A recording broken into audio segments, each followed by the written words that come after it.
o que a gente tá propondo com o partido. Um partido que aprenda a falar não. Ó, eu vou concorrer, vou acabar com as emendas, tá? O candidato a presidente tem que falar. Vou concorrer, vou acabar com a emenda parlamentar. Ah, mas vocês vão se queimar com todo mundo. Ah, foda-se, cara. Alguém tem que começar a apontar o problema. Ou, cara, a gente vai ser mais do mesmo. Mas e o papo do não dá pra governar sem o Centrão? Todo mundo acaba cedendo ao Centrão. É verdade isso? É verdade, é verdade. Hoje, você não consegue, na lógica atual, chegar à presidência da República e aplicar um projeto como tem que ser. Por a principal razão. O modelo político brasileiro é um modelo de compra de voto. Ou seja, o Centrão existe pro Centrão comprar voto. E a gente não pode se iludir assim. Ah, mas compra voto é o quê?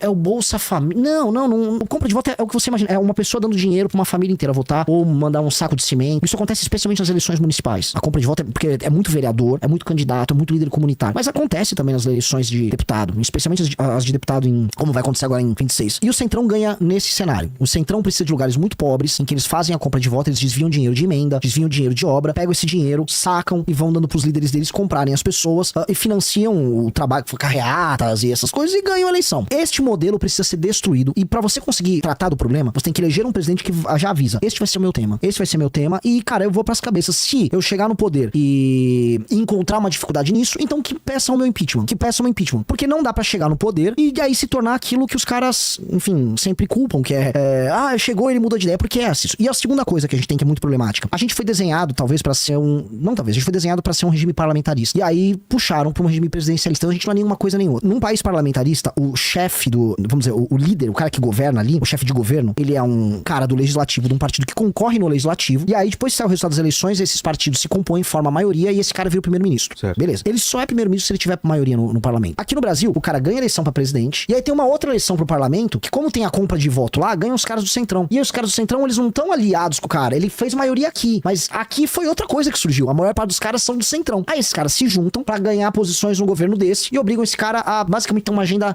de manutenção do estado de coisas, das coisas como elas são. Então você nunca consegue fazer com que o presidente ande. E aí aconteceu uma coisa mais grave. No governo Bolsonaro, avançou o lance do orçamento secreto. Então antes, o Poder Executivo comprava o Legislativo, que é corrupção pura e simples. Usava muito emenda, usava obras e tal. Hoje eles falam, não, vamos a gente ficar com a roubalheira disso. A gente não precisa pedir pro Executivo. Fica o orçamento aqui, então a gente faz o que a gente quer. Não somos mais comprados não, porque a roubalheira a gente administra. Que é o orçamento secreto. Por isso que o Legislativo hoje tá cagando pro governo federal. Cagando. Por isso que é pro bem e pro mal. Então eles vão lá, o governo queria aumentar o imposto com o IOF, aí o Legislativo, não vai passar. Mas se o Legislativo quiser tocar uma agenda, vamos dizer, pró-corrupção, como já fizeram isso no governo Bolsonaro, ali, quando tinha a PEC da impunidade, ele vai tocar. Porque o que interessa pra ele é a manutenção do game dele. Então eles nunca tiveram tão poderosos pra ser essa porcaria. Mas como eles são corruptos e frágeis no sentido jurídico, eles não têm força pra enfrentar o STF. E a gente tem uma piada que a gente chama de democracia, que não é democracia, que é um regime completamente confuso. Aí voltando,